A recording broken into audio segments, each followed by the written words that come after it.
বালিশে মুখ গুজে কান্না করছি, কারণ একটু আগে যে সত্যিটা জানতে পেরেছি সেটা শত চেষ্টা করলেও আমি মানতে পারবো না। আমি বাবা মায়ের একমাত্র সন্তান। বাবা ছোটখাটো একটা ব্যবসা করেন। আমরা মধ্যবিত্ত যাকে বলে, খুব সুখে শান্তিতে দিন কাটছিল। এবার ইন্টার দ্বিতীয় বর্ষে উঠেছি। বিকালে বারান্দায় বসে গল্পের বই পড়ছিলাম। এমন সময় কয়েকটা কালো কার এসে উঠোনে থামলো। আমি আগে কখনো এই মানুষগুলোকে দেখিনি। হঠাৎ করে একটা মেয়ে গাড়ি থেকে নেমে আসলো। বাবাও খুব খুশি মনে তাকে স্বাগত জানালো। কিছুক্ষণ বাইরে দাঁড়িয়ে তারা কথা বললেন। হঠাৎ করে খেয়াল করলাম বাবার মুখটা মলিন হয়ে গেছে। আমি শুধু নীরব দর্শকের মতো দাঁড়িয়ে দেখছিলাম। কিছুক্ষণ পর বাবা এসে আমাকে ডাকলেন তাদের কাছে। আম্মু পিছন পিছন আসলেন। দুজনের মুখটা মলিন। মা তো প্রায় কান্না করবেন এমন অবস্থা। আমি জিজ্ঞেস করলাম, কি হয়েছে? কিছু না বলেই আমাকে জড়িয়ে ধরে কান্না শুরু করলেন। আমি কিছু বুঝতে না পেরে তাদের সাথে পাশের রুমে গেলাম। সেখানে মেয়েটা বসে চা খাচ্ছে। মেয়েটা আমাকে দেখে কেমন করে তাকালো। পরে জানতে পারলাম এতদিন যাদের নিজের বাবা মা বলে জেনে এসেছি তারা আমার আসল বাবা মা নয়। এই যে মেয়েটা এসেছে ও আমার বোন। আমাকে নিতে এসেছে। ছোটবেলায় আমি যখন খুব ছোট তখন আমার বাবাকে তার বড় ভাই হত্যা করেন সম্পত্তির জন্যে।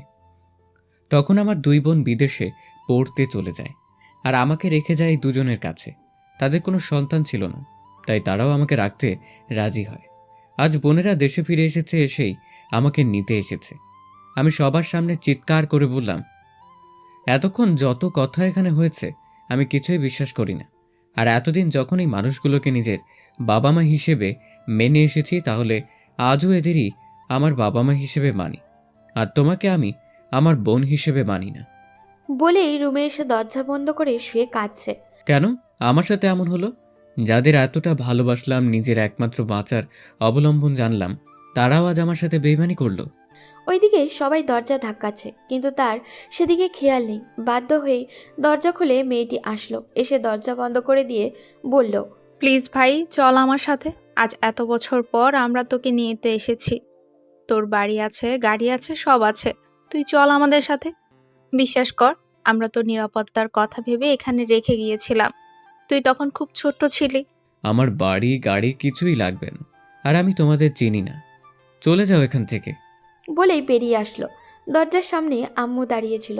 দেখলো কান্না করছে নিলয়, জড়িয়ে ধরল তাকে। আম্মু তুমি বলো, এই মেয়েটা মিথ্যে বলছে। আমি তোমার ছেলে, বলো ওদের আমি তোমার সাথে থাকতে চাই। আম্মু কিছুই বলছে না, শুধু কাঁদছে।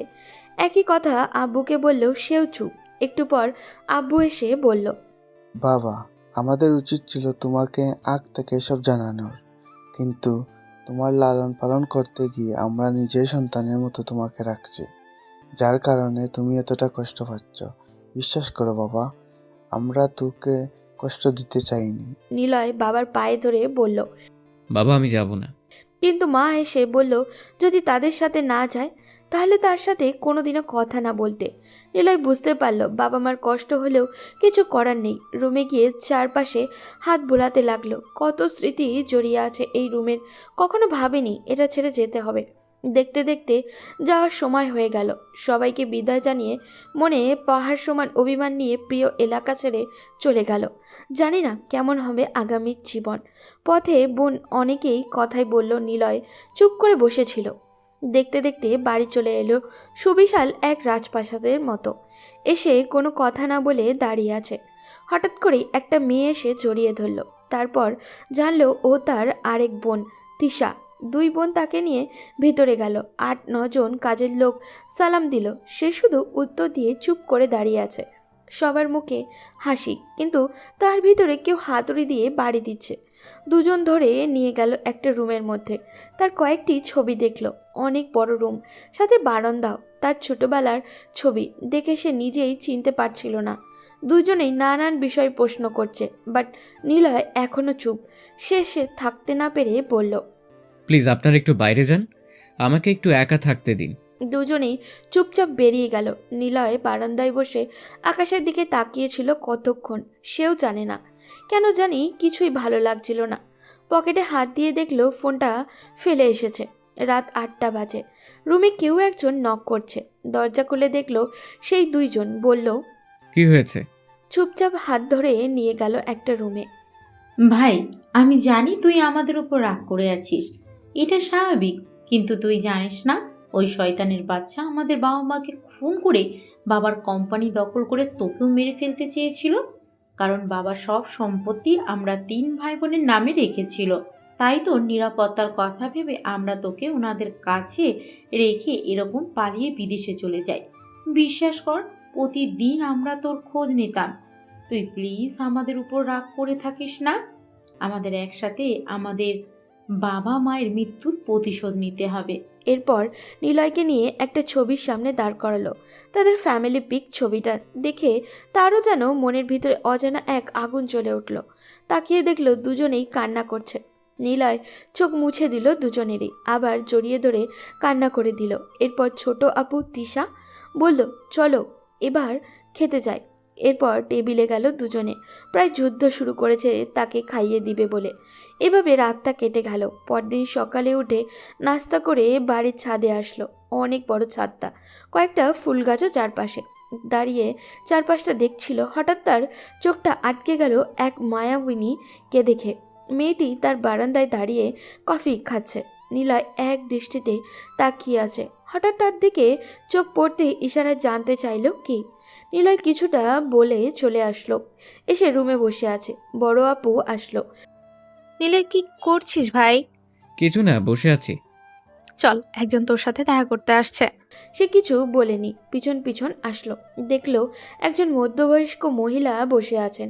তার পাশেই সেই মায়াবী চোখ নিলয় বারবার হারিয়ে যাচ্ছে। তার দিকে কেমন করে তাকালো। নিলয় চুপচাপ গিয়ে বসলো। কি রে বাবা, কেমন আছিস? জি আলহামদুলিল্লাহ, ভালো। নিলয় চিনতে পারল না। পরে শুনল তার বাবা মা মারা যাওয়ার পর সে নাকি ওনাদের বাসায় গিয়ে বসে থাকতো। তার ছোটবেলায় কিছুই মনে নেই। আর পাশের সেই মায়াবী নাকি ওনার মেয়ে তানিয়া। কাল থেকে ওকে কলেজে ভর্তি করব, তানিয়ার সাথে যাবে। নিলয় কোনো কথা না বলে শুধু শুনছে। দুপুরে খাবার পর বোনেরা আসলো। কোথায় যেতে হবে তাই রেডি হবে, কিন্তু কাপড় কই। ছোট আপু বলল আলমারিতে দেখতে। নিলয় গিয়ে দেখে অনেক জামা কাপড়। তার মনে হয় কিনে রাখা ছিল। আমি মার্শাল্লাহ দেখতে খারাপ নই। হালকা নীল রঙের একটা পাঞ্জাবি আর জিন্স পরে বেরিয়ে পড়লাম। বাইরে এসে দেখি মায়াবতী দাঁড়িয়ে আছে, সেও আমাদের সাথে যাবে। সবাই গাড়িতে বসলাম। আপু একটা মোবাইল ফোনের দোকানের সামনে এসে গাড়িটা থামালো। এরপর একটা মোবাইল কিনে চলে গেলাম একটা অফিসে। এটা নাকি আমাদের আগে অনেক বড় আর নামডাক ছিল, কিন্তু বাবার পর সব কিছু নষ্ট করে দিয়েছিলেন চাচা। এখন আবার চালু হয়েছে। ভিতরে প্রবেশ করলাম, বেশ ভালোই অভ্যর্থনা জানালো। রহমান আঙ্কেলের সাথে পরিচিত হলাম। আপুদের অনুপস্থিতিতে উনি সব কিছু দেখে রাখছেন। অফিসের পেছনে আসলো। এখানেই নাকি তার বাবা মায়ের কবর। সবাই কিছুক্ষণ দাঁড়িয়ে চলে আসলো। আপুরা এখন থেকে অফিস দেখাশোনা করবে আর তাকে কলেজে ভর্তি করিয়ে দিল। ভালোই লাগলো। ক্যাম্পাসটা এত কিছুর ভিড়ে তানিয়ার কথাই মনে ছিল না তার। পিছন পিছন হাঁটতে নিলয় দিকে কেমন করে তাকায় সে। তার চোখের ভাষা নিলয় বুঝতে ব্যর্থ। আপুদের কি একটা দরকার থাকার নিলয়কে তানিয়ার সাথে পাঠিয়ে দিল। পাশাপাশি বসে আছে গাড়িতে। নিলয় কোনো কথা বলছিল না। লক্ষ্য করছে তানিয়া একটু পরপর তার দিকে কেমন করে তাকাচ্ছে। নিলয় স্পষ্টভাষী মানুষ বলেই ফেলল, আপনি আমার দিকে এরকম করে তাকাচ্ছেন কেন? কথা ফুটেছে তাহলে?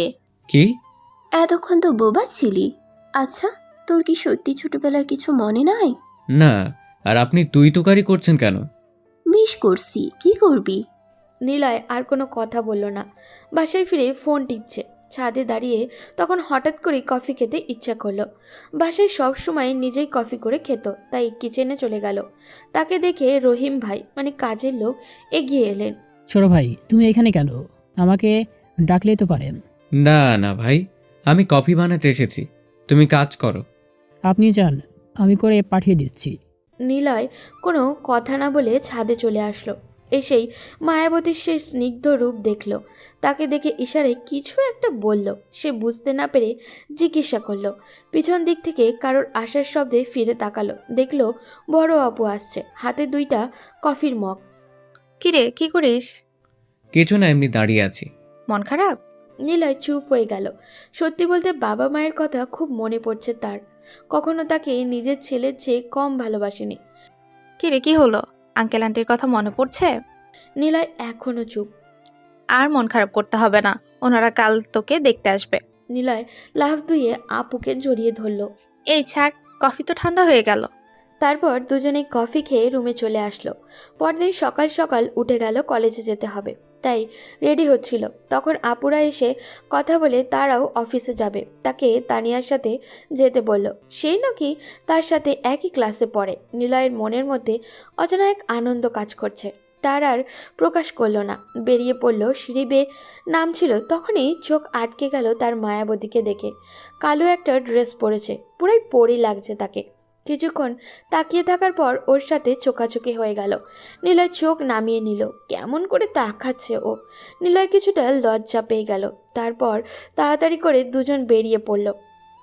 আপু গাড়ি নিয়ে যাওয়ার কথা বললেও নিলয় বলল আজকে রিকশায় করে যাবে। তখন তানিয়াও মানা করল না। রিকশায় দুজনে বসে আছে, নিলয় একটু সরে বসে আছে। বাতাসে তানিয়ার চুলগুলো তার মুখে এসে পড়ছে। ওর চুলের মিষ্টি ঘ্রাণে নিলয় একটা নেশার মতো চলে যাচ্ছে। ঘোর লাগার দৃষ্টিতে তাকিয়ে আছে। ঠিক তখনই কি রে, আমি জানি আমি একটু বেশি সুন্দরী, তাই বলে এভাবে তাকিয়ে থাকবি? নিলয় কিছুটা থমকে গেল। হাসছে পেতনির মতো মুখ। কি বললি? আরেকবার বল। কি বলবো? বলছি পেতনির মতো আপনাকে দেখতে।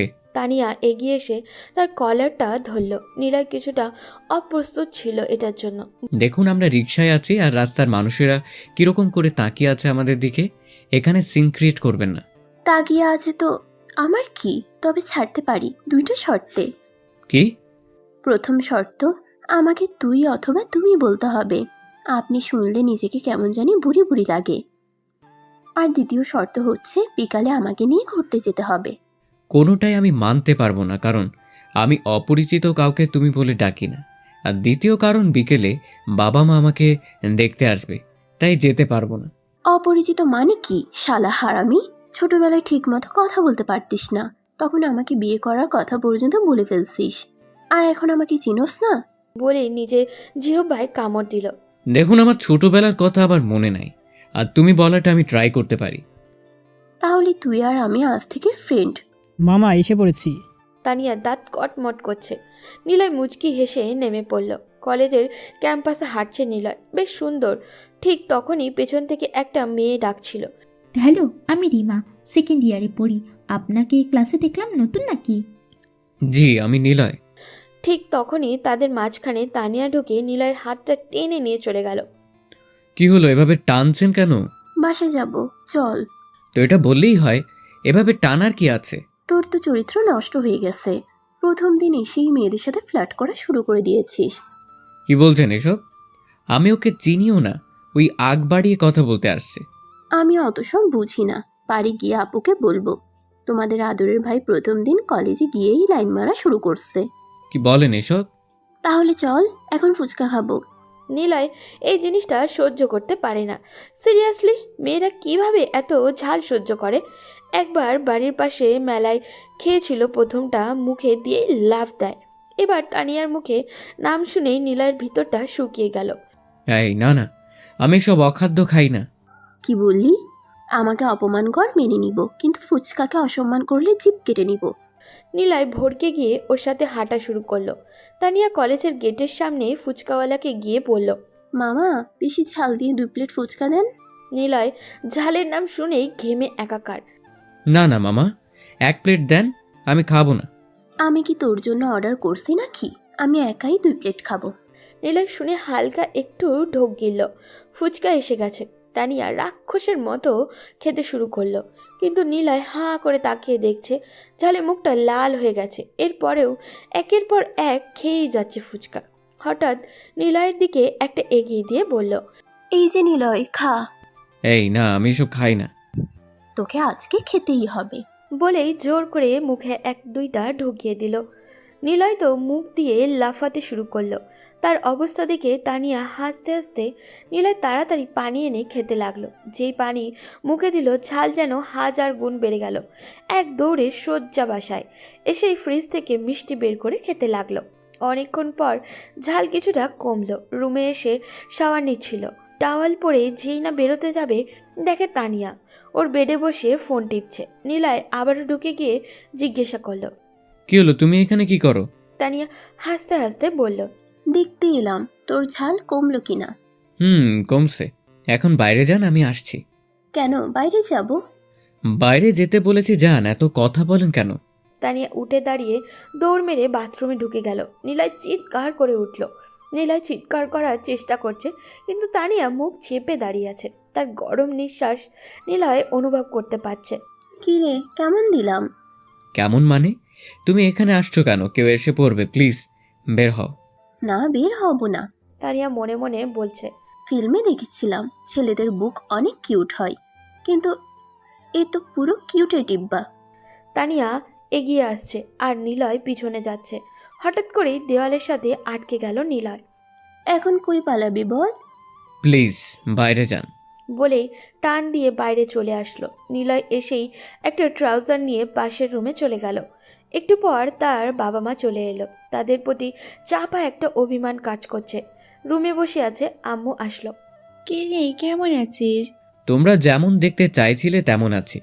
আব্বু রুমে প্রবেশ করলো। নিজের অজান্তেই চোখ থেকে দুফোঁটা অশ্রু গড়িয়ে পড়ল। আম্মুকে গিয়ে জড়িয়ে ধরলো, তারাও কেঁদে দিল। রাতে সবাই একসাথে গল্প করে ঘুমিয়ে গেল। রাত প্রায় 12টা, কিছুতেই ঘুম আসছে না, তাই ছাদে চলে গেল নিলয়। অদ্ভুত মায়াবতীর ঘরের লাইট এখনও জ্বলছে। একটু পর বারান্দায় আসলো হাতে কফি নিয়ে। নিলয় এক নাগাড়ে তাকিয়েছিল লাইটের অল্প আলোয়। মায়াবতীকে অসাধারণ লাগছে। নিলয় কতক্ষণ তাকিয়েছিল জানা নেই। হঠাৎ ও উঠে রুমে চলে গেল। নিলয়ও রুমে এসে শুয়ে পড়ল। পরদিন সকাল, উঠে কলেজে যাওয়ার জন্য রেডি হচ্ছিল নিলয়। তখন ছোট আপু এসে একটা ফোন দিয়ে গেল। ফোনটা হাতে নিতেই পুরনো সেই স্মৃতিগুলো মনে হয়ে গেল নিলয়ের। বাবা মায়ের থেকে লুকিয়ে ক্লাস 8-এ থাকার সময় ফোনটা কিনেছিল। পরে যেদিন ধরা খেলো, আম্মু অনেক বকেছিল। জীবনটা কি অদ্ভুত না! আজ সেই আম্মু নিজে ফোনটা নিয়ে আসলো। ফোনটাকে বুকের সাথে চেপে ধরলো। ঠিক তখনই মায়াবতী ঘরে প্রবেশ করলো। কি রে, পুরনো প্রেমিকার মতো ফোনটাকে বুকে চেপে ধরে আছিস কেন? ইচ্ছে করছে তাই। নিলয় নিজের শার্ট খুলতেছে, তখনই ও একটা নীল শার্ট বের করে বলল, এই নে, এটা পর। কেন? আমার যেটা ইচ্ছে হয় সেটা পরবো। তুমি এরকম করো কেন সব সময়? আমি বলছি এটা পরবি মানে এটা পরবি। নিলয় বাধ্য হয়ে পড়ে বেরিয়ে পড়ল কলেজের উদ্দেশ্যে। আজ গাড়ি নিয়ে বেরোলো। ক্লাসে বসে আছে এমন সময় কালকের মেয়েটা আবারও আসলো। এসেই তার পাশে বসে পড়ল। কি মিস্টার, কালকে তানিয়া আপনাকে এরকম টেনে নিয়ে গেল কেন? না, এমনি। এমনি মানে কি, প্রেম টেম চলছে নাকি? আরে না। এরপর স্যার চলে আসলো। রিমা আর নিলয় একটা সিটে, আর সামনের সিটে তানিয়া বসে আছে। কিছুক্ষণ পর পর কেমন করে তাকাচ্ছিল। এরই মধ্যে রিমা বলল, নিলয়, তুমি কিন্তু সেই হ্যান্ডসাম। থ্যাঙ্কস। তোমার গার্লফ্রেন্ড আছে? না। নিলয় দেখলো তানিয়া কিছু না বলে ক্লাস থেকে বেরিয়ে যাচ্ছে। নিলয় কিছুটা অবাক হয়ে বসে রইল। ক্লাস শেষে গিয়ে দেখে তানিয়া কোথাও নাই। নিলয় বাড়ি ফিরে আসলো। বিকালে তার আব্বু আম্মু চলে যাচ্ছে। নিলয়ের আম্মু কান্না করছে, সাথে নিলয়ও। সে রুমে চুপচাপ চলে আসলো, মন খারাপ করে বসে আছে। একটু পর ছোট আপু এসে জোর করে খেতে নিয়ে গেল। নিলয় তেমন কিছু না খেয়েই রুমে চলে আসলে কিছু একটা হয়েছে, সে যেটা বুঝতে পারছে। মন কিছুতেই ভালো হচ্ছে না। ছাদে একা একা দাঁড়িয়ে রইল নিলয়। মায়াবতী আসবে এই অপেক্ষায়। ও দূরে থাকলেও সে কত স্বপ্ন দেখে, কত কিছু চিন্তা করে, কিন্তু সামনে আসলে কেমন যেন হয়ে যায়। অস্বস্তি হয়, একটা নেশা কাজ করে, তাই দূরে দূরে থাকার চেষ্টা করে। পরদিন সকালে, আজ অনেকক্ষণ হয়ে গেল রেডি হয়ে বসে আছে নিলয়, কিন্তু এখনও তানিয়ার আসার নাম নেই। তাই আপু বলল ওকে বাসা থেকে নিয়ে আসতে। চলে গেল ওদের বাসায়। বেশ সুন্দর বাসাটা। কলিং বেল বাজাতেই আন্টি দরজা খুলে দিলেন। কি বাবা, নিলয় কেমন আছো? আলহামদুলিল্লাহ ভালো। আপনি কেমন আছেন? ভালো, ভিতরে এসো। আন্টি, তানিয়া কোথায়? ওকে নিতে এসেছি কলেজে। যাবে না? মনে হয় শরীর খারাপ। কাল কলেজ থেকে আসার পর থেকে রুমে শুয়ে আছে, কিছু খেতে যাচ্ছে না। ওর রুমটা কোন দিকে? উপরে গিয়ে বাম পাশের রুমটা। ওকে আমি দেখছি। নিলয় গিয়ে ভয়ে ভয়ে দাঁড়ালো। দরজা খোলা, তাই ঢুকে পড়লো। দেখলো উল্টো হয়ে বাচ্চাদের মতো শুয়ে আছে তানিয়া। নিলয় কেমন যেন হয়ে গেল। নেশাভরা চোখে তাকিয়ে রইল। ঠিক একটা পিচ্ছি পড়ি লাগছে ওকে। নিলয় ডাক দিতে যাবে তার আগেই বলল, কেন এসেছিস সেখানে? কলেজে যাবে না? যাব না, তুই যা গিয়ে প্রেম লীলা কর। কী সব বলছো?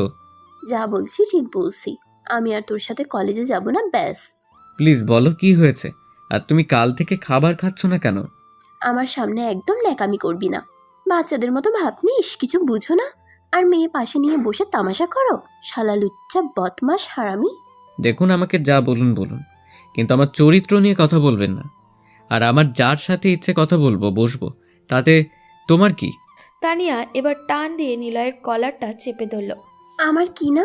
আমার সব কিছু। মানে? তুই কি সত্যি কিছু বুঝিস না? কি বুঝবো? দাঁড়া, তোকে একটা জিনিস দেখাই। তানিয়া বালিশের নিচ থেকে একটা ফটো অ্যালবাম বের করে আনলো। নিলয় দেখলো এতে তার ছোটবেলার অনেক পিক। নিলয় কিছুটা অবাক হয়ে এলো তার সাথে একটা মেয়েকে দেখে। নিলয়, তোকে যেদিন নিয়ে যাই সেদিন থেকে তোর এই স্মৃতি প্রতিদিন বুকে নিয়ে ঘুমাই, আর অপেক্ষা করি কোন দিন তুই আসবি। আমি তোকে ভালোবাসি Niloy. I love you more than my life. Niloy স্তব্ধ। সে জানে না আগামীকাল তার জীবনে কি ঘটতে চলেছে, তাই সে বলল, চাই না আমার বিষাক্ত জীবনে কাউকে জড়িয়ে তার জীবনকে বিষাদময় করতে। তাই কিছু না বলেও রুম থেকে বের হয়ে চলে আসলাম। পেছন থেকে ডাকছিল, কিন্তু আমি না শুনেই হাঁটছিলাম। আমার ভিতরে কেউ যেন আগুন লাগিয়ে দিয়েছিল, আর সেই আগুন আমার ভিতরটাকে ছাড়খাড় করে দিচ্ছিল। রুমে এসে দরজা বন্ধ করে শুয়ে রইলাম। পুরো পৃথিবীটাকে আমার বিরোধী মনে হচ্ছে। আমি কিছুতেই মায়াবতীর কাছ থেকে দূরে সরতে পারছি না, আর কাছে যেতেও পারছি না। এইসব ভাবতে ভাবতে ঘুমিয়ে পড়ল। দুপুর গড়িয়ে বিকেল হয়ে গেল, এখনো শুয়ে আছে। উঠতে ভালো লাগছে না ওর। আপু অফিস থেকে আসার পর, রহিমা আপা নিলয় কলেজ থেকে ফিরেছে? আপু, বড় আপা, ছোট আপা, ভাইয়ের যেন কি হয়েছে। সকালবেলা কলেজে যাওয়ার জন্য বের হয়েছিল, একটু পরে রুমে এসে দরজা বন্ধ করে দেয়। এখনও বের হয়নি, অনেক ডাকছি। চলো আপু যাই, আমরা কেমন জানি ভয় করছে। নিলয়ের মাথাটা কেমন জানি ব্যথা ব্যথা করছে, চারিদিকটা ঘুরছে, তাই শুয়ে পড়ল। ভীষণ ঠান্ডা লাগছে ওর। নিলয়, এই নিলয়, ভাই দরজাটা খোল। ভিতর থেকে কোনো সারা শব্দ আসছে না, তাই দিশা বলল, আপু আমার ভয় করছে। তুই তাড়াতাড়ি যা, আমার ড্রয়ারে সব রুমের এক্সট্রা একটা চাবি আছে, নিয়ে আয়। তারপর চাবি দিয়ে দরজা খুলে দেখলো নিলয় ঘুমিয়ে আছে। বড় আপু নিলয়কে ডাক দিলেন আর বললেন, নিলয়, কি হয়েছে? আপু ওর তো ভীষণ জ্বর। তাড়াতাড়ি চল, ওকে হসপিটালে নিয়ে যাই। নিলয় দেখলো তার মায়াবতী অন্ধকারে হারিয়ে যাচ্ছে, তাই ওকে ধরার জন্য হাত বাড়ালো। তার হাতটা কেউ শক্ত করে আটকে ধরলো, তাই সে যেতে পারছে না। নিলয় চিৎকার করছে, কিন্তু সে সেটা শুনতে পাচ্ছে না। এরপর নিলয় অনেকটা কষ্টে দৌড়ে ওর হাতটা ধরলো। চোখ খুলতেই কষ্ট হচ্ছে, অনেক কষ্ট করে চোখটা খুললো। জায়গাটা অপরিচিত লাগছে। লক্ষ্য করলো সে একটা হসপিটালের বেডে শুয়ে আছে। একজন নার্স ডাক্তারকে খবর পাঠালো। ডাক্তার এসে দেখে গেল। একটু পর আপুরাও এলো দেখতে। বোঝা যাচ্ছে তার রাতে ঘুম হয় নাই। এসে কিছু না বলে জড়িয়ে ধরে কান্না করে দিল। এই আপু, কি হয়েছে? ভাই, তুই ছাড়া আমাদের কে আছে? তুই আমাদের বেঁচে থাকার একমাত্র অবলম্বন। তোর কিছু হলে আমি নিজেকে কখনো ক্ষমা করতে পারবো না। আপু চল ডাক্তারকে বলে ওকে বাড়ি নিয়ে যাই। চল। এসবের মধ্যে নিলয়ের চোখ শুধু তার মায়াবতীকে খুঁজছে, কিন্তু তার দেখা নেই। বিকালে বাসায় চলে আসলো। আসার আগে ডাক্তার আসলো। মিস দিশা, আপনার ভাইয়ের যত্ন নেবেন। জ্বরের কারণে এমন মানুষের এত ভয়ঙ্কর অবস্থা হয় আগে দেখিনি। সময় মতো খাওয়া দাওয়া না করার কারণে এ অবস্থা। আর মানসিক চাপ থেকে দূরে রাখবেন। ওকে ডাক্তার, আমরা এখন থেকে খেয়াল রাখবো। বাড়িতে চলে আসলো ও। কিচেনে গিয়ে রহিমা আপুকে কফি দিতে বলে রুমে যাচ্ছিল, তখনই দুই আপু দুই হাত ধরে সিঁড়ি দিয়ে উঠতে হেল্প করছে। নিলয় একটা মুচকি হাসি দিয়ে দুজনকেই বলল, এখন তো আমার আগে তোমরা অসুস্থ হয়ে যাবে। দুজনের চোখ লাল হয়ে গেছে। যাও রুমে গিয়ে রেস্ট নাও, আমার কোনো প্রয়োজন হলে ডাকবো। জোর করে রুমে পাঠিয়ে নিলয় রুমে আসলো। এসে বড় ধরনের একটা শক খেলো। আবার দরজার বাইরে আসলো। রহিমা আপা কফি নিয়ে আসছে। ওনার হাত থেকে কফি নিয়ে টেবিলে রাখলাম। সোফায় বসে তাকিয়ে আছে। মায়াবতী আমার বেডে উল্টো হয়ে শুয়ে আছে মানে? নিলয় চুপচাপ বসে আছে। বুঝতে পারলো জেগে থেকেও ঘুমানোর নাটক করছে ও। নিলয়ও একটু মজা করার জন্য ফোনটা হাতে নিল। জান, আমি পুরো সুস্থ, তুমি কোনো চিন্তা করো না। হ্যাঁ, কাল বিকালে তোমার সাথে দেখা করব। আরে যা, কথা বলছি কিন্তু সাউন্ড বের হচ্ছে না। কেউ একজন আমার ঠোঁট দুটো দখল করে নিয়েছে। মায়াবতীর গরম নিঃশ্বাস আমি অনুভব করতে পারছি। ওর মিষ্টি ঠোঁটে আমি হারিয়ে যাচ্ছি। প্রায় 3 মিনিট পর ছাড়ল, গলা চেপে বলল, এই পোলা, আমারই কি তোর ঢং মনে হয়? তুই আমার না হলে কারোর হতে দিব না। রাগলে যে মায়াবতীকে এত কিউট লাগে লক্ষ্য করিনি। অপলক দৃষ্টিতে তাকিয়ে আছি, এটা ওর চোখে পড়ল। আমি জানি আমি কিউট, তাই বলে এভাবে তাকিয়ে থাকবি? কই, আমি তোমার দিকে তাকাইনি। বলেই কফির মগ হাতে নিয়ে খেতে লাগলাম। ওই, তুই একাই খাবি?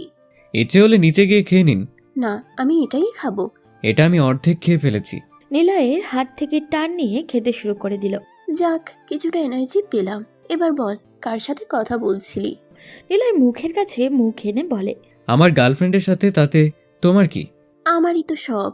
আজ তোকে এমন হাল করব, কোনোদিন আর কোনো মেয়ের দিকে তাকাবি না। হ্যাঁ, কি বলো? আমি কিন্তু আপুকে ডাক দিব। তো আমার কি, ডাক দে। নিলয় লাফ দিয়ে দরজার কাছে যাওয়ার চেষ্টা করলো, কিন্তু তার আগেই ও দরজার সামনে চলে গেল। আয় দূরে সরো, এটা ঠিক না। নিলয় পিছাতে পিছাতে বলল, কিন্তু কে শুনে কার কথা? ও নিলয়ের দিকে এগিয়ে আসছে। তানিয়া। নিলয় বিছানার কাছে চলে গেল, ধাক্কা দিয়ে নিলয়কে ফেলে উপরে উঠে বসলো। ও বাগো, মেরে ফেললো। এই, আরেকবার চিৎকার করলে মেরে ফেলবো। ওর ঠোঁট দুটো নিলয়ের মুখের কাছাকাছি নিয়ে আসলে নিলয় মুখ সরিয়ে নিল, কিন্তু জোর করে কিস করলো। নিলয়, চলো বাবু, বিয়ের আগে প্র্যাকটিসটা করে নেই। নিলয় বিছানা থেকে সর্বোচ্চ শক্তি দিয়ে লাফ দিল। এই না, আমি কোনো প্র্যাকটিস করব না। তুমি প্লিজ আমার রুম থেকে যাও, কেউ এসে পড়বে। আসলে আমার কি? তোমার কিছু না হলেও আমার অনেক কিছু হয়ে যাবে। যেতে পারি একটা শর্তে। আমি কোনো শর্ত মানতে পারবো না। তাহলে চলো, আজ এখানেই থেকে যাই। বলো কি শর্ত? এই তো আমার কিউট বাবু, তোমাকে এখন আমাকে প্রপোজ করতে হবে এবং একটানা 10 মিনিট জড়িয়ে ধরে রাখতে হবে। অসম্ভব, আমি কিছুতেই পারবো না। তাহলে আমিও যাব না। জীবনে কখনো কারো উপর খুব বেশি নির্ভর হওয়া ঠিক নয়, কারণ অন্ধকারে নিজের ছায়াও নিজেকে ছেড়ে চলে যায়। আর আমার জীবনে এমনই এক পরিস্থিতির সম্মুখীন হতে হবে যেখানে হয়তো আমার জীবন হারাতে হবে। আমি চাই না আমার মায়ায় জড়িয়ে কারো জীবন নষ্ট করতে। পৃথিবীতে মৃত লাশ দেখে সবাই কাঁদে, কিন্তু জীবিত লাশের দিকে কেউ ফিরেও তাকায় না। ভালোবাসার সমুদ্রে একবার হারিয়ে গেলে সেই সমুদ্রের কোনো তীর পাওয়া যায় না, চারদিকে কোনো সীমারেখা থাকে না। ঠিক সেই মুহূর্তে কোনো এক ঝড় এসে সব ওলটপালট করে দেয়। তখন দুইজন দুই তীরে বসে বেঁচে থেকেও মৃত হয়ে যায়। তাই এখনো বলছি, চলে যাও। তুমি আমার থেকে অনেক ভালো ছেলে পাবে। আমার তোর থেকে ভালো ছেলে চাই না, তোকেই চাই। ভালোবাসার মানুষের সাথে যেমন বেঁচে থাকা যায়, ঠিক তেমনই তার সাথে নির্ভয়ে প্রাণ দেওয়া যায়। আল্লাহ না করুক, যদি কখনো এই দিন সামনে এসে যায়, কথা দিলাম তোকে ছেড়ে কোথাও যাব না। আমার জীবন রবীন্দ্রনাথের সেই বিখ্যাত উক্তির মতো হয়ে গেছে, পৃথিবীতে বালিকার প্রথম প্রেমের মতো সর্বগ্রাসী প্রেম আর কিছুই নাই। প্রথম যৌবনে বালিকা যাকে ভালোবাসে তাহার মতো সৌভাগ্যবানও আর কেহই নাই। যদিও সেই প্রেম অধিকাংশ সময় অপ্রকাশিত থেকে যায়, কিন্তু সে প্রেমের আগুন সব বালিকাকে সারা জীবন পোড়ায়। তোর বিরহ আমাকে প্রতিনিয়ত পোড়াচ্ছে। প্লিজ আমাকে ফিরিয়ে দিস না। জানি না তোমায় ধরে রাখতে পারবো কিনা, তবে আজ কথা দিলাম, যতদিন এ দেহে প্রাণ আছে তোমার পাশে থাকবো। হবে কি আমার মায়াবতী? তানিয়া নিলয়কে শক্ত করে জড়িয়ে ধরল। কি হলো, কান্না করো কেন? আমার ইচ্ছা হয়েছে তাই। তানিয়া সরে যেতে নিলে নিলয় আবারও শক্ত করে চেপে ধরল। এখনো 10 মিনিট হয় নাই ম্যাডাম। তুই আমাকে কখনো ছেড়ে যাবি না তো? একমাত্র মৃত্যুই আমাকে তোমার কাছ থেকে সরাতে পারবে। কাউকে না পেলে জীবন কখনো শেষ হয় না, কিন্তু কাউকে পেয়ে আবার হারালে জীবনের আর কিছু বাকি থাকে না। এতদিন তোকে কাছে না পাওয়ার আক্ষেপ ছিল, কিন্তু এখন তোকে হারানোর ভয় কাজ করছে। তখনই দরজায় কেউ নক দেয়। দরজায় কেউ নক দেওয়ার কথা শুনে নিলয়ের গলা শুকিয়ে গেল। এই, কেউ দরজায় ডাকছে। তো খুলো। কি? বলো, এখন কি করব? এই, তুমি লুকিয়ে পড়ো। কি বলিস, আমি কি চুরি করতে আসছি? তানিয়া এগিয়ে গিয়ে দরজা খুলে দিল। কিরে তানিয়া, কখন আসলি? তানিয়া নিলয়ের দিকে তাকে দুষ্ট হাসি দিচ্ছে। নিলয় তো চিন্তায় পুরাই শেষ। আপু, এই তো একটু আগে আসলাম, ওর সাথে গল্প করছিলাম। আচ্ছা চল, এখন আর খেয়ে যাবি? আমি নিজ হাতে রান্না করেছি ভাইয়ের জন্য। তাহলে চলো, তোমার ভাইয়ের আগে আমি খাবো। নিলয় এখনো একটা ঘোরের মধ্যে ছিল। মনটা কিছুটা শান্ত হলো ওর। যাক, কিছু বলে নাই। এই মেয়েটাকে মোটেই বিশ্বাস নেই, কখন যে কি করে বসে। কি রে, চল। চলো। নিলয় নিচে গিয়ে দেখলো বিরাট আয়োজন। নিলয়ের পছন্দের চিকেন ফ্রাই, আরও চিকেন বিরিয়ানি, আরও কত কী। কিন্তু আপু কী করে জানলো নিলয়ের চিকেন বিরিয়ানি পছন্দ? নিলয় বসতে বসতে বলল, আপু তুমি কি করে জানলে আমার এসব পছন্দ? আপু কিছুটা অভিমানী সুরে বলল, তুই কি ভাবছিস আমরা তোর থেকে দূরে থাকতাম বলে তোর খোঁজ নিতাম না? আমার কথায় কি কষ্ট পেয়েছো? কাছে গিয়ে কথাটা বলল নিলয়। না, আমি কষ্ট পাইনি। ধুর আপু, আমি তো এমনি কৌতূহল বশত জিজ্ঞেস করেছি। আচ্ছা ঠিক আছে, এখন খেতে বস। এই বাড়িতে এখন আমার আর কোনো মূল্য নেই, কেউ আদর করে না। সিঁড়ি দিয়ে নামতে নামতে কথাটা বলল ছোট আপু। আমার কাছে তোরা দুজনই সমান, তোরা দুজন আমার চোখের মণি, তোরাই আমার বেঁচে থাকার একমাত্র অবলম্বন, আব্বু আম্মুর দেয়া আমানত। আপুর চোখে জল টলমল করছে। নিলয় একটা প্লেটে খাবার নিয়ে আপুর মুখের সামনে ধরলো। আপুর মুখে কিছুটা আনন্দের ছাপ দেখলো। নিলয়ও খেতে শুরু করলো। ওদিকে ছোট আপু মুখ গোমড়া করে দাঁড়িয়ে আছে। এই আপু দেখো কিরকম তোমাকে হিংসে করে। আপু চুপচাপ হাসছিল। এই নে হা কর। না, লাগবে না, তোমরা দুজন খাও। হইছে, আর রাগ করা লাগবে না। নিলয় এতক্ষণ খেয়াল করেনি আর একজন তাদের সামনে বসে রাক্ষসীর মতো গিলে যাচ্ছে। এই রাক্ষসী, আস্তে খা, গলায় আটকে যাবে। আপু দেখছো তোমার ভাই কি বলছে?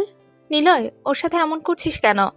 রাতে খাওয়া দাওয়া শেষ করে উঠতে যাবে তখন তার পায়ের উপর কারো পা অনুভব করলো। বুঝলো এটা তানিয়ার কাজ। তাই নিলয়ও না বোঝার ভান করে উঠে গেল। যাওয়ার সময় একটা ফ্লাইং কিস দিয়ে গেল তানিয়া। নিলয় কিছুটা অবাক হয়ে রুমে চলে গেল। কি অদ্ভুত আমাদের এই জীবন, তাই না? কেমন রহস্যময়ভাবে সময়গুলো কেটে যায়। একটু পর ছোট আপু আসলো হাতে কফি নিয়ে। কিরে, ওষুধ খেয়েছিস? হুম। এই নে কফি খা, চল বারান্দায় গিয়ে বসি। চলো। ছোট আপু নিলয়ের থেকে তেমন বড় না, 2-3 বছরের বেশি হবে। তার দুই বোনই অত্যন্ত সুন্দরী। ছোটটা কিছু ফাজিল টাইপের। কিরে, কই হারিয়ে গেলি? না বলো। আর কি বলবো, মানুষ এখন প্রেমের জগতে হারিয়ে গেছে। ধুর কি বলো? আচ্ছা ভাই, এই মায়াবতীটা কে? নিলয় সবেমাত্র কফিটা মুখে দিয়েছে। কথাটা শুনেই কাশি শুরু হয়ে গেল। নিলয় কিছুটা অবাক হলো। এটা শুনে আপু সব জেনে গেল না তো? কি বলো, কে হবে? ভাই, তুমি যতই লোকাও, কিছু একটা তো আছে। জ্বরের ঘরে মানুষ সত্যি কথাই বলে, আর তুমি তো জ্বরের ঘরে শুধু একটা শব্দই বলেছিলে। কি বলো, আমি বলছি। আর কি বলছি? না, আর কিছু না। আর আমরাও তোরে নিয়ে ব্যস্ত ছিলাম, তাই আর শোনা হয়নি। নিলয় কিছুটা স্বস্তি নিঃশ্বাস ফেলল। কিন্তু তার ভাগ্যতে সত্যি সুখ নামক পাখিটা নেই। ফোনের স্ক্রিনে একটা নাম্বার ভেসে আসলো, জান দিয়ে সেভ করা। নিলয় দেখে তো অবাকের চরম সীমায় পৌঁছালো। ফোন হাতে নিয়ে ধরতেই তারা বুঝতে বাকি রইল না যে এটা তানিয়ার কাজ। এদিকে আপু তাকিয়ে মুচকি মুচকি হাসছে। হ্যালো বাবু কি করো? আমি পরে কথা বলছি, একটু বিজি বলেই লাইনটা কেটে দিলাম। আপু আমি জানি না এই নাম্বার কে সেভ করেছে। ভূতে সেভ করছে তোর ফোনে? আচ্ছা ভাই, মেয়েটাকে দেখতে কেমন? আরে কি বলো ধ্যাত।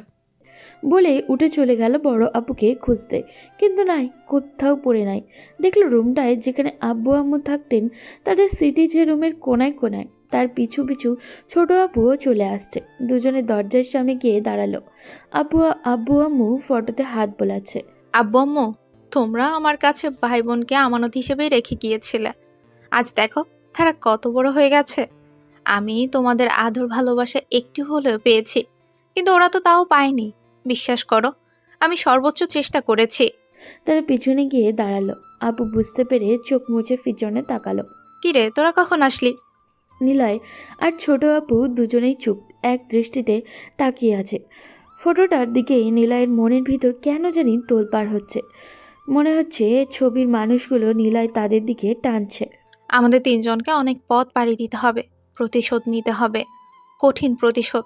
যারা আমাদেরকে বাবা মায়ের ভালোবাসা থেকে বঞ্চিত করেছে তাদের কঠিন শাস্তি দিতে হবে। তোরা দুজন আমার সাথে থাকবি তো?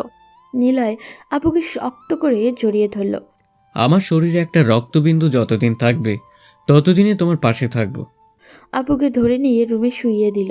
সকালে ঘুম থেকে উঠে নাস্তা করতে বসলো। আপু এখনো হাসেনি, কিচেনে কি একটা যেন করছে। কিরে নিলয়, এখনো তো বললি না মেয়েটাকে? কোন মেয়ের কথা বলছিস? না কিছু না, তাড়াতাড়ি দাও, কলেজে যাব। খেয়ে দিয়ে কলেজের উদ্দেশ্যে রওনা হলো। তানিয়ার বাসার সামনে গাড়ি নিয়ে দাঁড়িয়ে আছে। একটু পর আসলো। তুই একদম আমার সাথে কথা বলবি না। কাল রাতে কল দিলাম বিজি বলে কেটে দিলি, এরপর খাওয়ার সময় আমাকে রাক্ষসী বলছিস।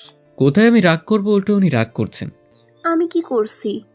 আমার ফোনে কি দিয়ে নাম্বার সেভ করেছো?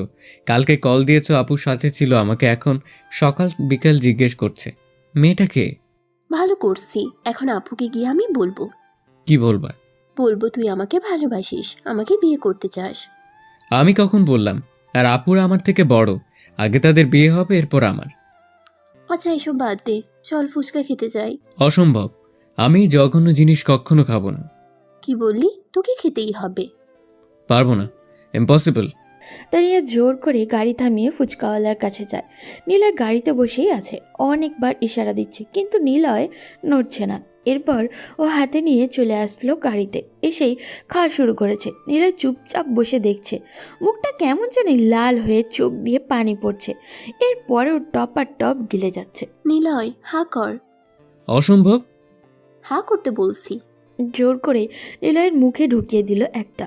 নিলয় আগের দিনের মতো আজও লাফ দিয়ে উঠল। নিলয়ের চোখ দিয়ে অনবরত পানি পড়ছে। পানি খেয়ে যাচ্ছে কিন্তু কিছুতেই কাজ হচ্ছে না। নিলয় কোনো কিছু না ভেবে তানিয়ার ঠোঁট জোড়া চেপে ধরল। ও ছাড়ার জন্য ছটফট করছে কিন্তু নিলয় ওর ঠোঁটের মিষ্টি অনুভব করতে লাগলো। একটু পর ও রেসপন্স করতে লাগলো। প্রায় 10 মিনিট পর ছাড়লো। নিলয় বুকের উপরে কিল ঘুষি দিতে লাগলো। নিলয় এখনও হাঁপাচ্ছে। কুত্তা, কি করলি এটা? যেমন কর্ম তেমন ফল। জোর করে খাওয়ালে কেন? তানিয়া কিছু বলে খেতে লাগলো। নিলয় দুষ্ট হাসি দিয়ে বলল, ওই, আমাকে একটা দাও। খবরদার, আমি তোর মতলব জানি না। তারপর দুজনে কলেজে পৌঁছে গেল। বাবু, আজ ক্লাস করবো না, চলো আজ ঘুরতে যাব। অসম্ভব, আমি কিছুতেই ক্লাস মিস করব না, চলো ক্লাসে। জোর করে ক্লাসে নিয়ে গেল ওরা। নিলয়ের পাশে বসে ক্লাস করতে ডিস্টার্ব করছে। নিলয়ের কোলে বারবার শুয়ে পড়ছে। নিলয় জোর করে সরিয়ে দিচ্ছে। অনেক কষ্ট করে ক্লাস শেষ করলো। ক্লাস থেকে বেরিয়ে বসায় চলে গেল নিলয়। গিয়ে কিছুটা অবাক হলো, একজন অপরিচিত যুবক দাঁড়িয়ে আছে। পাশে আপুরাও দাঁড়িয়ে আছে। নিলয় গিয়ে ছোট আপুকে জিজ্ঞাসা করলো, আপু কি হয়েছে আর এই লোকটাকে? নিলয় ভাই তুই রুমে যা, আমি তোকে পরে বুঝিয়ে বলবো। নিলয় কিছু না বলে রুমে চলে গেল। মনের মধ্যে অজানা একটা কৌতূহল কাজ করলো। কে এই লোক? দুপুরে খাবার খেতে বসেছে, লক্ষ্য করলো বড় আপু শুধু খাবার নাড়ছে, কিছুই খাচ্ছে না। আপু কি হলো, খাচ্ছ না কেন? চুপচাপ খাবার খা, কথা বলিস না। মনের মধ্যে একটা অভিমান কাজ করলো নিলয়ের, তাই চুপচাপ খাবার খেয়ে রুমে চলে আসলো। একটু পর বড় আপু রুমে আসলো। এসে কোনো কথা না বলে জড়িয়ে ধরে কান্না করে দিল। ভাই তুই কি রাগ করেছিস আমার উপর? না। রাগ করে কোনো লাভ নেই। আমাদের বোন এখন ভালোবাসার বিরহে পাগল হয়ে গেছে। আমি অনেকবার বলেছি, এখনো বলছি, আমি রিয়াদকে ভালোবাসি না। আপু রিয়াদটাকে? দুপুরে যে ছেলেটা আসছিল ওইটা। তা ছেলেটা কি করে? ওর বাবার কোম্পানিতে জব করে। তুই জানিস না ভাই ওই ছেলেটা কে? কে? ও ওই জঘন্য লোকটার ছেলে, যার কারণে আজ আমরা বাবা মায়ের আদর ভালোবাসা থেকে বঞ্চিত। নিলয় আর ছোট আপু তো পুরাই শখ। কি বলিস আপু, এটা কি করে সম্ভব? আমিও তো রিয়াদ ভাইকে অনেক দিন থেকে চিনি, কিন্তু কখনো বলেনি। বিশ্বাসঘাতকতা করেছে আমার সাথে, আমার ভালোবাসার নাটক করে আবার তোদেরকেও আমার কাছ থেকে কেড়ে নিতে চায়। আমি তোদের ছাড়া বাঁচতে পারবো না। আমার কিন্তু রিয়াদ ভাইকে দেখে এমনটা মনে হয় না। আর উনি সত্যি তোকে অনেক ভালোবাসে। প্রায় 10 বছর আমরা তিনজন লন্ডনে একসাথে পড়াশুনো করলাম, কই কখনো তো তেমন হয়নি। আর আমি জানি তুইও ওনাকে ভালোবাসিস। আর ওনার বাবার শাস্তি তো ওনাকে দেওয়া যায় না। আগে ভালোবাসতাম কিন্তু এখন না। এখন ওর প্রতি আমার শুধু ঘৃণা কাজ করছে। যার বাবা 3টে ছেলে মেয়েকে এতিম করতে পারে, তার ছেলে ভালো হবে এর গ্যারান্টি কি? আমার মনে হয় তুই ওনাকে মেনে নে, কারণ মুখে যাই বলিস তোর চোখ বলে দিচ্ছে তুই এখনো রিয়াদ ভাইকে ভালোবাসিস। এসব বিষয়ে তোরা কথা বলবি না। আমার জীবনের ডিসিশন প্লিজ আমাকে নিতে দে। আপু চলো আমরা দুজন রিয়াদ ভাইয়ের সাথে কথা বলি। আমরা যে করেই হোক ওদের এক করে দেব। ওদের বিয়ে দিয়ে দিই, পরে তুমিও বিয়ের জন্য লাফালাফি শুরু করে দাও। দূর আপু, তুমি সব বিষয় নিয়ে ফাজলামি করো কেন? আচ্ছা, আমার কিউট ভাই, কালকে দুজন কথা বলবো ওর সাথে। বলে আপু রুমে চলে গেল। রুমে এসে রেস্ট নিয়ে পড়তে বসলো। রাত প্রায় 8টার দিকে ভাবলো একবার তানিয়াকে কল দিবে, কিন্তু কি জানি ভেবে আর ফোন দিল না। মনের মধ্যে একটা সংকল্প করলো, যে করেই হোক রিয়াদ ভাইয়ের সাথে আপুর বিয়ে দিতেই হবে। আপু তাদের জন্য নিজের জীবনের সব সুখ বিসর্জন দিবে, এটা তো হতে পারে না। রাত প্রায় 8:30। ফোনটা বেজে উঠলো, হাতে নিয়ে দেখলো তানিয়া কল করেছে। হ্যালো। কি রে, কি করস? কিছু না, এই তো বসে আছি। বসে থাকো। আমাকে একটাবার কল করতে পারোস না? আমি একটা মেয়ে হয়েও বেহায়ার মতো বারবার তোকে কল করি। আচ্ছা, এরপর থেকে ফ্রি হলে করব। তুই কিছু নিয়ে টেনশনে আসোস?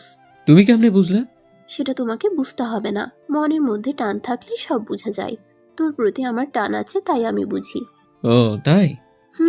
ঠিক তাই। এখন বল কারণটা, আমার কিন্তু টেনশন হচ্ছে।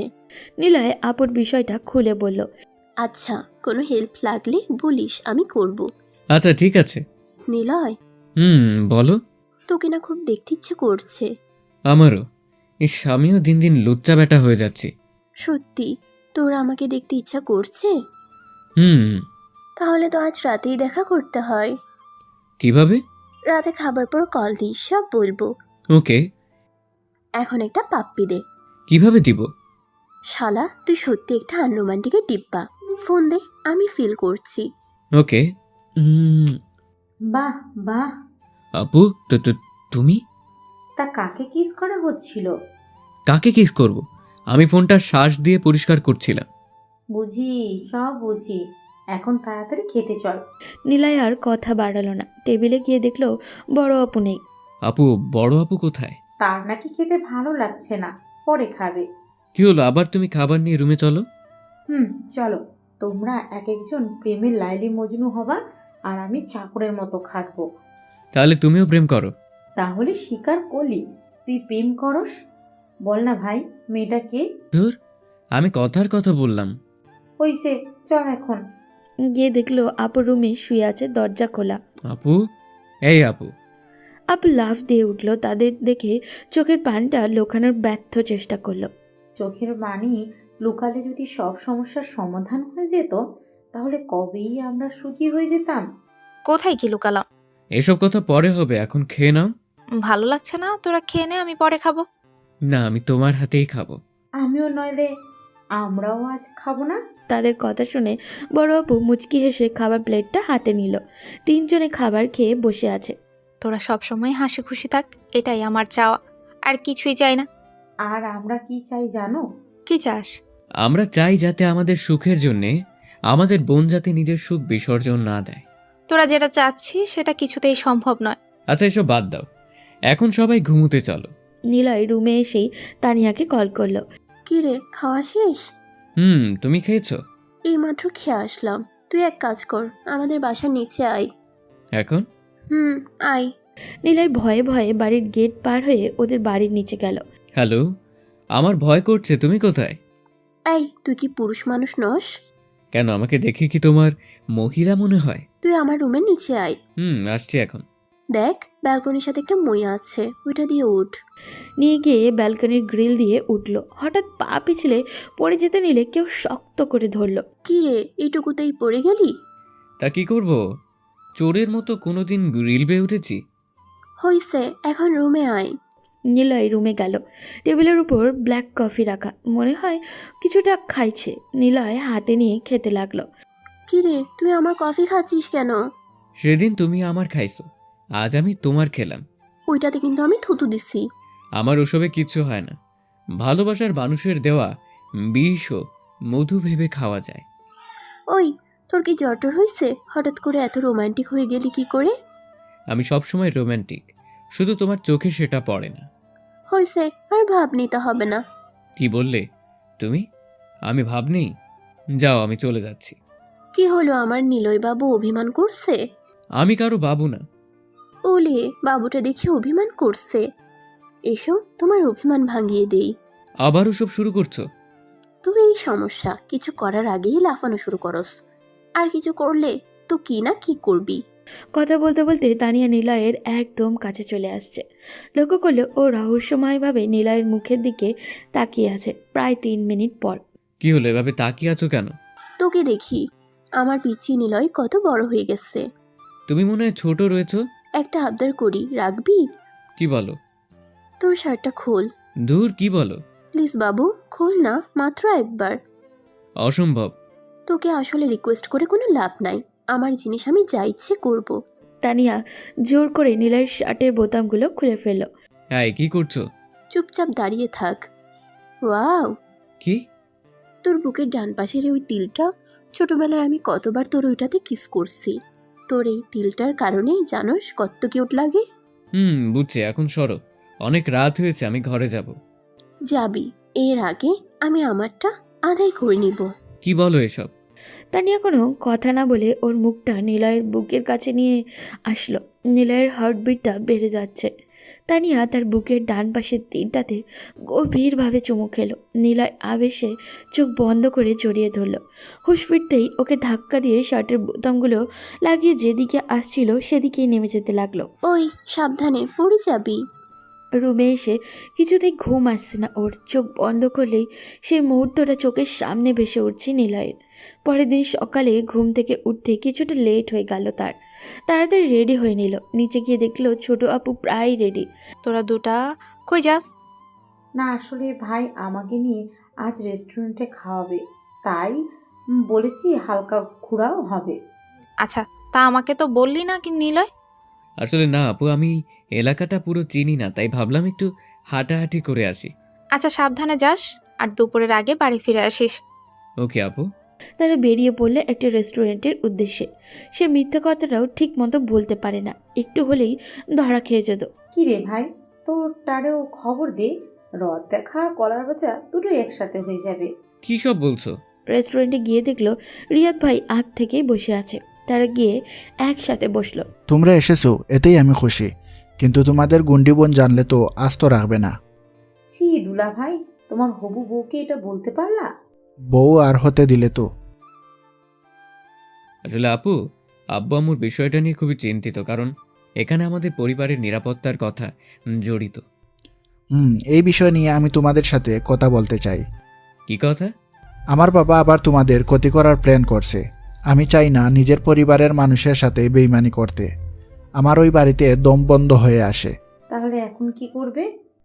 তোমরা দিশাকে প্লিজ রাজি করাও, আমি তোমাদের সাথে থাকতে চাই। প্লিজ, ছোটবেলা থেকে বাবা শুধু ব্যবসা নিয়ে থেকেছে, অনেক লোককে ঠকিয়েছে। আমি চাই না পাপের টাকায় আর চলতে। প্লিজ তোমরা হেল্প করো।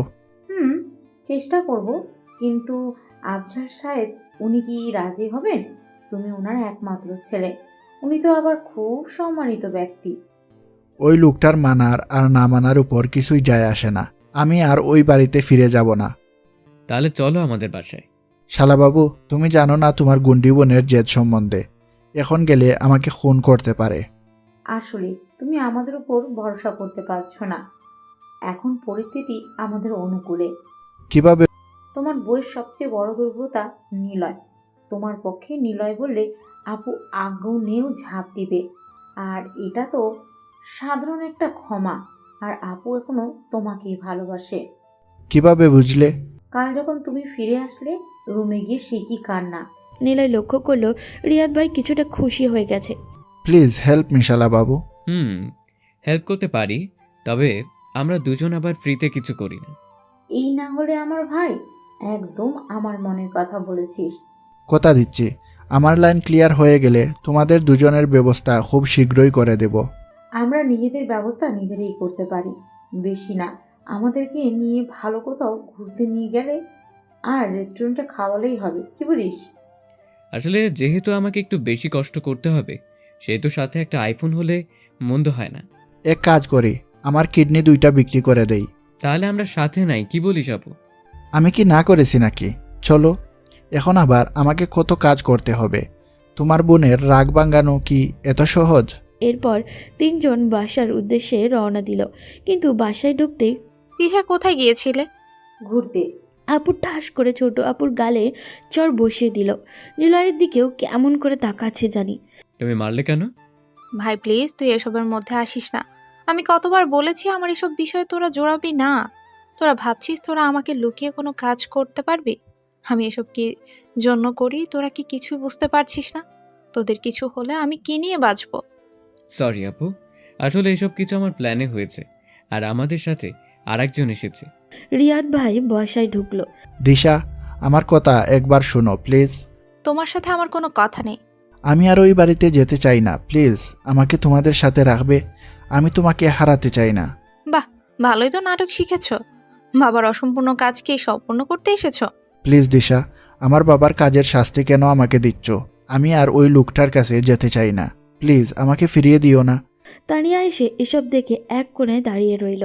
নিলয়েরও সেদিকে লক্ষ্য নেই। তুমি ভালো হও কিংবা খারাপ হও সেটা আমার দেখার বিষয় না। তোমার সাথে আমাদের কোনো সম্পর্ক নেই।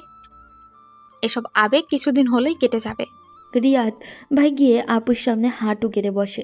আমাকে তোমাদের বাড়ির কাজের লোক বানিয়ে হলেও রেখে দাও। ওই দুর্নীতির টাকায় আর খেতে চাই না। আপু, আজ তোমাকে একটা কঠিন সিদ্ধান্ত নিতে হবে। কি বলিস ভাই? আমি যা বলছি ভেবেই বলছি। হয় ওনাকে এই বাড়িতে রাখবে, নয়তো ওনার সাথে আমিও চলে যাব। প্লিজ ভাই, এমন শর্ত দিস না। তোর যা ইচ্ছে কর, শুধু আমাকে ছেড়ে যাস না। বলেই রুমে চলে গেল দিশা। কিরে, ভালোই তো অভিনয় করলি। কি বলো ছোট আপু, কেমন অভিনয় করলাম? এখন তোর গার্লফ্রেন্ড সামনে থাকলে তোদের দুজনকে নিয়ে একটা সিনেমা বানিয়ে ফেলতাম। তুমি সবসময় এরকম করো। নিলয় দেখলো তানিয়া অদ্ভুত দৃষ্টিতে তাকিয়ে আছে। সে ভয়ে ঢোক গিলল। দুলাভাই, কি হলো, কাজ এখানেই শেষ নাকি? না, একটু রেস্ট নিচ্ছি, হাঁপিয়ে গেছি। সবাই একত্রে হেসে উঠল। রুমে এসে বসেই রইল নিলয়। একটু পর তানিয়া এসে দরজা লাগিয়ে দিল। কি হলো, দরজা বন্ধ করছিস কেন? তোর গার্লফ্রেন্ড কে? কেন তুমি? তাহলে আপু কার কথা বলল? নিলয় সেদিনের সব ঘটনা খুলে বলল। তানিয়া হেসে উঠল। আমাকে এখন প্রপোজ কর। ও তাই বুঝি? হুম। এই মেয়ে, বউ হতে চাও? বউ হলে আমাকে ভীষণ ভালোবাসতে হবে। আমাকে প্রতিদিন খাইয়ে দিতে হবে, আঁচল দিয়ে আমার মুখের ঘাম মুছে দিতে হবে, চুলগুলো খোলা রাখতে হবে, হাত ধরতে দিতে হবে। আমি প্রচুর দুষ্টুমি করি, আমার সাথে তোমাকেও দুষ্টুমি করতে হবে। এক কাপ চা ভাগ করে খেতে হবে। আমিও ভীষণ ভালোবাসবো। আমিও খাইয়ে দিব, শাড়ি পরিয়ে দেব, আমার ডান বাহুতে শুতে দিব, প্রতিদিন জড়িয়ে ধরে ঘুমোবো, একসাথে বৃষ্টিতে ভিজবো। রাতের বেলায় রাস্তায় হাঁটা আমার ভীষণ ভালো লাগে। আমার সাথে হাঁটতে হবে, পায়ে ব্যথা হলে কোলে নিতে পারবো এনি টাইম। এক আইসক্রিম দুজনে খাবো, অসুস্থ থাকলে রান্না করে খাইয়ে দেব। যথেষ্ট পরিমাণ লম্বা আছি, বুকের মধ্যে মাথা রাখা কোনো ব্যাপারই না। সিরিয়াল দেখা একদমই চলবে না। বাচ্চা কাচ্চা হলে তাদেরকে চড় থাপ্পড় দেওয়া যাবে না, আদর করতে হবে। আর একটু একটু ঝগড়া করব, তবে বাপের বাড়ি যেতে পারবে না। অভিমান আমি ভাঙাবো শেষমেশ। একদম 5 ওয়াক্ত নামাজ ঠিকঠাক পড়তে হবে, কিন্তু সাথে আমাকেও পড়াতে হবে, কারণ এই ইহকালে নয় পরকালেও একসাথে থাকতে চাই। কে রাজি তো? মনটা দিলাম তোমার হাতে, যতন করে রেখো হৃদয় মাঝে। ছোট্ট করে আমার ছবি এঁকো, স্বপ্নগুলো দিলাম তাতে। আরও দিলাম আশা, মনের মতো সাজিয়ে নিও আমার ভালোবাসা। এভাবেই সারা জীবন আমার পাশে থাকবে তো? আমি তো তোমাতে আসক্ত হয়ে পড়েছি। রাতে ঘুমোতে পারি না, চোখ বন্ধ করলেই তুমি সামনে চলে আসো। অনেক প্রার্থনা করে পেয়েছি তোমায়, অনেক যত্ন করে রেখেছি তোমায়। তোমাকে ভোলার কথা ভাবতেই পারি না, কারণ ভাগ্যের রেখা থেকে ছিনিয়ে এনেছি তোমায়। তোমায় ভোলার কথা আমি স্বপ্নেও ভাবতে পারি না। হে প্রিয়, যেদিন আমি তোকে ভুলে যাব, ধরে নিও আমি আর এই পৃথিবীতে নেই, দূর আকাশের কোনো তারা হয়ে গেছি। নিলয় গিয়ে ওকে জড়িয়ে ধরল। তোমায় আমি শুধু ইহকালে না পরকালেও চাই। আল্লাহ যেন তোমার আর আমার মরণ একসাথে দেয়। একটু পর তারা বাইরে চিৎকারের আওয়াজ শুনল। লাফ দিয়ে উঠে গেল। গিয়ে যা দেখলো তা দেখে হাসি কিছুতেই থামিয়ে রাখতে পারল না, তাই হো হো করে হেসেই দিল সবাই। দিশার রাগ ভাঙানোর জন্য রিয়াদ দরজার সামনে বসে পড়েছিল। অনেকক্ষণ যাবার পর দিশা জোরে দরজাটা ধাক্কা দেয়। তখন রিয়াদ ছিটকে পড়ে, কাতরাচ্ছে। আরে দুলা ভাই, এইটুকুতে এই হাল, এখনো যে কঠিন পথ পাড়ি দিতে হবে। কিরে, কাকে দুলাভাই বলছিস? কেন, রিয়াদ ভাইকে। ও কিভাবে তোর দুলাভাই হলো? কেন, তুমি বিয়ে করলে উনি আমার কি হবে? আমি ওকে বিয়ে করতে যাব কেন? দেখ ভাই, তোর কথায় আমি ওকে থাকতে দিয়েছি বলে এই ভাবিস না আমি সব ভুলে গেছি। ভাই সাহেব ওঠেন। ছাদে গিয়ে সবাই টিম মিটিংয়ে বসলো। নিলয়, দিশা, তানিয়া আর রিয়াদ ভাই। কি করে তোমার বোনকে ইমপ্রেস করা যায় বলো তো? কিছুতেই কাজ হচ্ছে না। লাইফে রিস্ক নিতে হবে ভাইজান, না হলে সফল হতে পারবেন না। কি বলছো এসব? মাথার উপর দিয়ে যাচ্ছে। বলতে পারি, তবে তুমি কি রিস্ক নেওয়ার জন্য প্রস্তুত? কিরকম রিস্ক? আজকে থেকে তোমাকে উল্টো পথে হাঁটতে হবে। এই যাত্রায় হয় তুমি আপুকে পাবে, না হয় চিরতরের জন্য হারাবে। ধুরু আপু, তোমার সব বস্তা পচা আইডিয়া। আর তুই তো সব জানতা। আপু তুমি বলো। আমার কিন্তু ভয় করছে। ভীতু হলে হবে না, মনে সাহস রাখতে হবে। তাহলে বলো কি প্ল্যান? আজ থেকে তুমি আপুকে ইগনোর করবে, আর ওকে দেখলেই ফোন বের করে কারোর সাথে রোমান্টিক কথা বলবে। দেখবে আপু যদি সত্যিই তোমাকে ভালোবাসে তাহলে কাজ হবে। রিয়াদ ভাই, বুঝে শুনে কাজ করো, পরে কিন্তু পচতাতে হবে। এই নিলয়, খুন করে ফেলবো তোর সাথে। বাজি যদি কাজ হয়ে যায়, রিয়াদ ভাইয়ের দেওয়া আইফের আমি নেব। ওকে, বাজি রইল।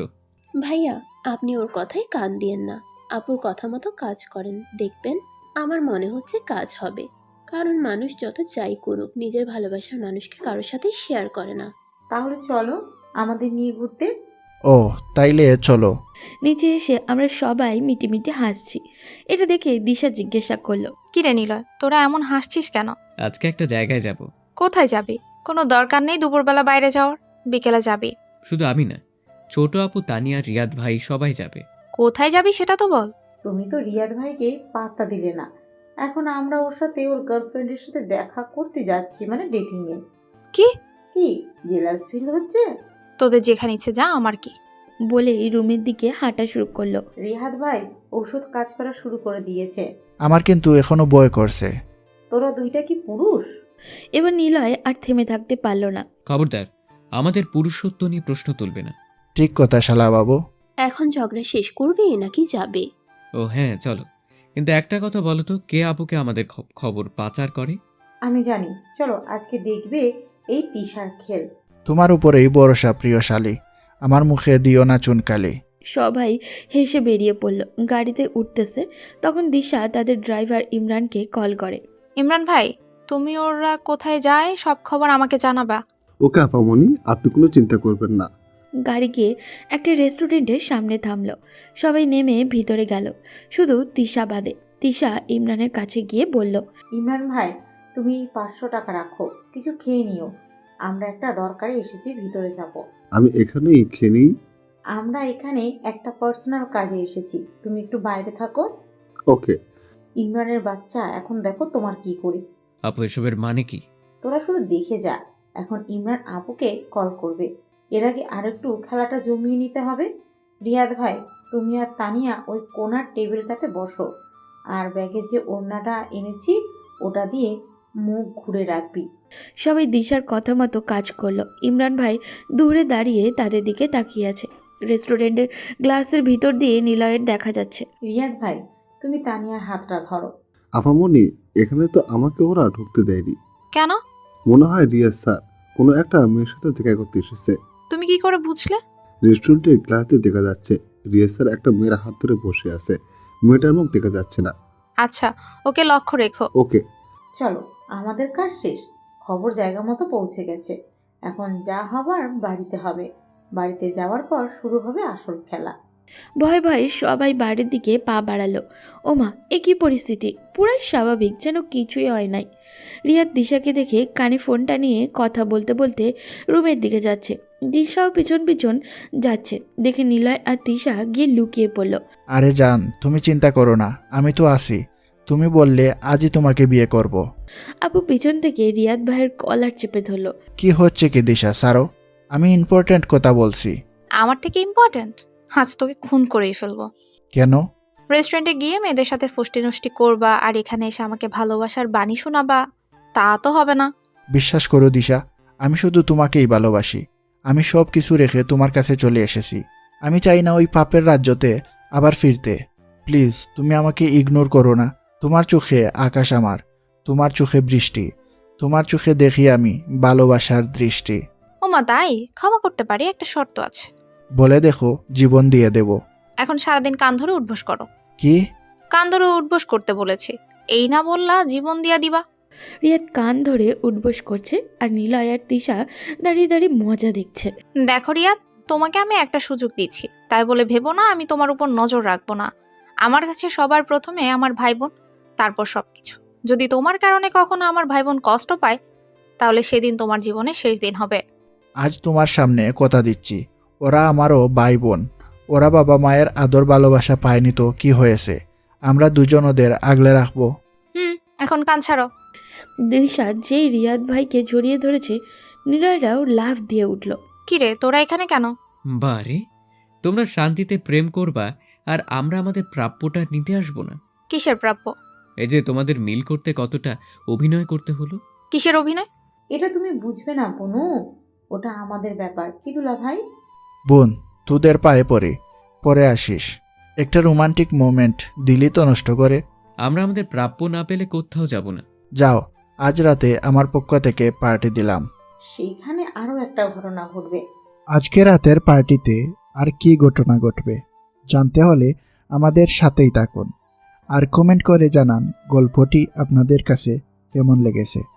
দ্বিতীয় পর্ব খুব তাড়াতাড়ি আপলোড দিব, তাই সবাই আমার চ্যানেলটি সাবস্ক্রাইব করে সাথেই থাকবেন।